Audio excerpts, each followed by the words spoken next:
Assalamu alaikum students, I am Muhammad Afir and today we will discuss chapter number 11 and we will start exercise number 11.1. The question is define the following terms and illustrate by drawing figures. अब आपने यहाँ क्या करना है, इन terms को define करना है और इसको illustrate करना है किसकी मदद से, figures की मदद से. First definition is line segment. A line segment is a part of a line that is bounded by two end points. अब आपके पास लाइन सेगमेंट आपके पास क्या है, लाइन सेगमेंट आपके पास ये है कि आपके पास दो पॉइंट्स मौजूद हों और उन दोनों पॉइंट्स के जो आपके पास एंड मौजूद हों, दोनों एंड पॉइंट्स मौजूद हों, तो वो आपके पास क्या कहलाता है, लाइन सेगमेंट कहलाता है. सेकंड आपके पास आता है रेस. तो रेस क्या है, इन geometry a ray can be defined as a part of a line that has a fixed starting point but no end point. Rays आपके पास क्या है कि आपके पास एक पॉइंट जो हो वो आपका फिक्स्ड पॉइंट हो और एक पॉइंट आपका क्या हो, एंड ना हो, वो आगे कंटिन्यू चलता रहे, तो ये आपके पास क्या कहलाता है, रे कहलाता है. And it can extend infinitely in one direction on its way to infinite. A ray may pass through more than one point. The vertex of the angles is the starting point of the ray. तो अब आपके पास क्या है कि अगर आप दो रेज को मिलाते हैं एक वर्टेक्स के साथ, मतलब जब दो रेज आपस में मिलती हैं तो वो जो बीच में ये पॉइंट होता है ये वर्टेक्स से लाता है. तो दो रेज जब मिलती हैं उनके जो एंड पॉइंट मिलते हैं तो वो आपका यहाँ पर क्या बनाते हैं, ये आपका एंगल बनाते हैं, जिसे आप थीटा से भी शो कर सकते हो. Opposite rays. Opposite rays are two rays that both start from a common point and go off in exactly opposite directions. कि अगर आपके पास टू रेज मौजूद हैं जो एक ही पॉइंट से स्टार्ट हो रही हैं, लेकिन उन दोनों की जो डायरेक्शंस हैं वो कैसी हो, डिफरेंट हो. जैसे कि यहाँ पर एक जो पॉइंट है, रे है आपके पास बी से लेकर सी तक और एक आपके पास है बी से लेकर ए तक. तो ये दो आपके पास रेज हैं, पॉइंट बी है जहाँ से वो स्टार्ट हो रही है, लेकिन दोनों की डायरेक्शन जो है वो अपोजिट है. तो इन रेज को हम क्या कहते हैं, अपोजिट रेज कहते हैं. देन अब आपके पास क्या है, कॉन्वेक्स सेट.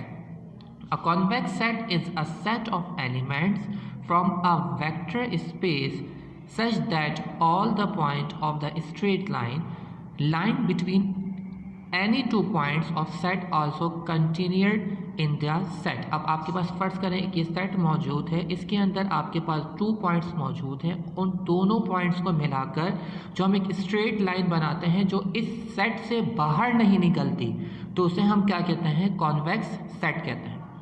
अब आते हैं half plane and its edges. A half plane is a planar region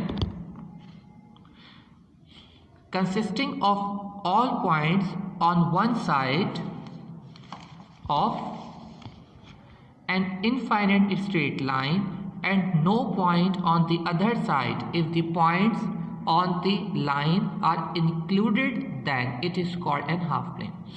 अब आपके पास हाफ प्लेन आपके पास क्या है कि एक आपके पास यहाँ पर रेक्टेंगल या कोई भी आपके पास पोजीशन हो सकती है, कोई भी आपके पास शेप हो सकती है, वो आपके पास मौजूद है. अब यहाँ पर आपके पास जो है दो पॉइंट्स हमारे पास मौजूद हैं, एक H1 मौजूद है, एक H2 मौजूद है. हमने H1 को एज अ भी हाफ P कह दिया, H2 को हमने क्या कह दिया, Q कह दिया. तो दो पॉइंट आपके पास क्या आ गए, P और Q आ गए. तो ये आपका H1 और H2 जो है जो इस इनक्लोज पार्ट के अंदर मौजूद है, ये आपका क्या कहलाता है, हाफ प्लेन कहलाता है. तो H1 and H2 are said to be half plane.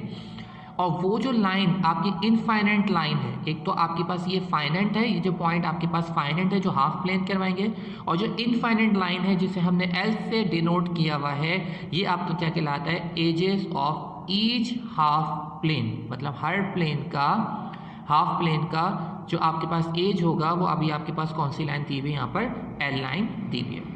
अब हम आते हैं राइट एंगल की तरफ. when two straight lines intersect each other at 90 degree or are perpendicular to each other at the intersection they form the right angle। अब आपके पास यहाँ पर क्या मौजूद है, एक राइट एंगल देखें ट्राइंगल मौजूद है, एक ट्राइंगल आपके पास ओ ए बी। अब ये जो लाइन आपके पास गिर रही है बिल्कुल परपेंडिकुलर गिर रही है, और ये परपेंडिकुलर लाइन जब गिर रही है तो एंगल कौन सा बना रही है, 90 डिग्री का एंगल बना रही है। तो ये हमारे पास क्या कहलाता है, राइट एंगल कहलाता है। और आगे हमारे पास डेफिनेशन जो है वो इसी की डेफिनेशन है, और आपकी डेफिनेशन है परपेंडिकुलर।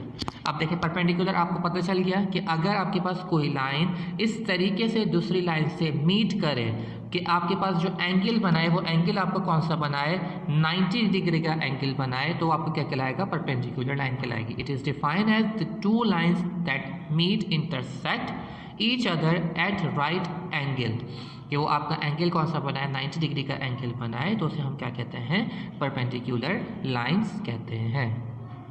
ओके स्टूडेंट्स, अब हम पढ़ेंगे कॉन्ग्रेंट एंगल्स। तो कॉन्ग्रेंट एंगल आपके पास क्या है, congruent angles are angles that exactly the same measure. Congruent का मतलब वैसे इक्वल आपके पास होता है कि अगर हम दो एंगल्स आपके पास मौजूद हों और उन दोनों एंगल्स की जो मेजरमेंट हो वो एग्जैक्टली सेम हो, मतलब अगर मैंने एक एंगल बनाया है ए ओ बी, एक बनाया सी ओ डी, तो दोनों का एंगल्स आपके पास कितना आ रहा है, 45 डिग्री आपके पास है।